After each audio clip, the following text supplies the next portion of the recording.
Hey everybody, Pastor Stephen here, coming to you on day 7 of our spiritual prayer and fasting journey together at the Family Church. I'm so happy that our prayers are working. I don't know if you paid attention today to the COVID numbers, but we are starting to go down, way down.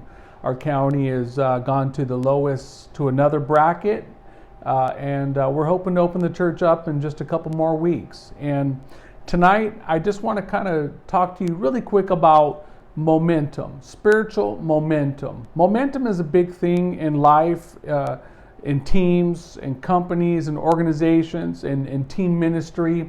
Momentum is a huge thing because the wrong break at the wrong time can kill your momentum.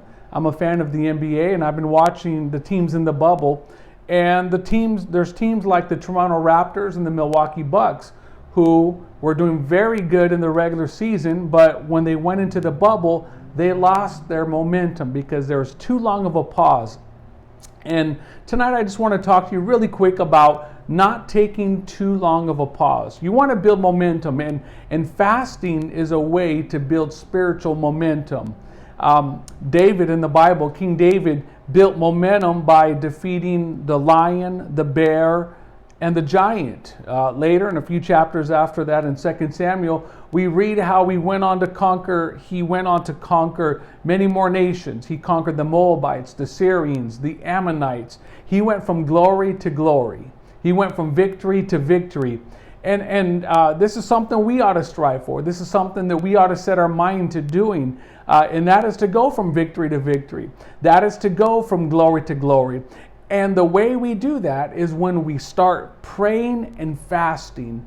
David was relentless. He did not stop. He did not take a break between the lion and the bear. And he didn't take a break between Goliath and the Moabites. Some of us, we go from victory to vacation. And then we try to come back from vacations and we find that we lose momentum. And David went from victory to victory, and I think we should model this behavior. When God gives us a victory, we should not relax. We should not take our foot off the pedal. In fact, we should double down and go deeper, serve harder. We should model this behavior. So, how do we gain spiritual momentum, and how does one stop spiritual momentum? Well, we can fast for spiritual momentum. And just like those firefighters who were out fighting around in Northern California, once they get a victory, once they get a stronghold, once they subdue a terrain that was once covered in fire and ash, they don't let up. They go on to the next foot stump. They go on to the next stronghold. They go on to the next one, the next one, the next one, until they're at 100% containment.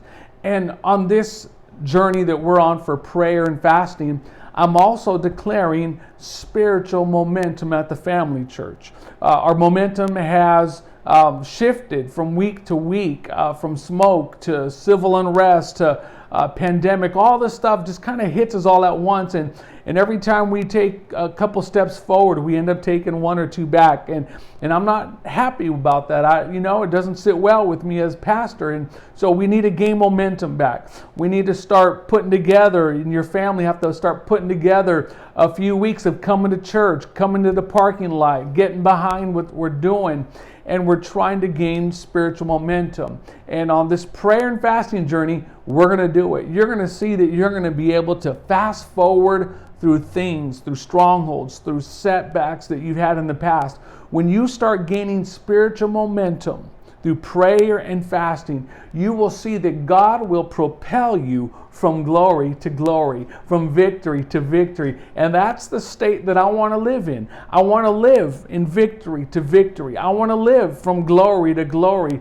I want to live from strength to strength. And the way I do it is through fasting. So if you haven't started, now's a great time, because this week we are declaring it a week of momentum. Amen. Say that with your family. We are declaring that this is going to be a week of momentum for the Family Church. So God bless you. We'll see you soon.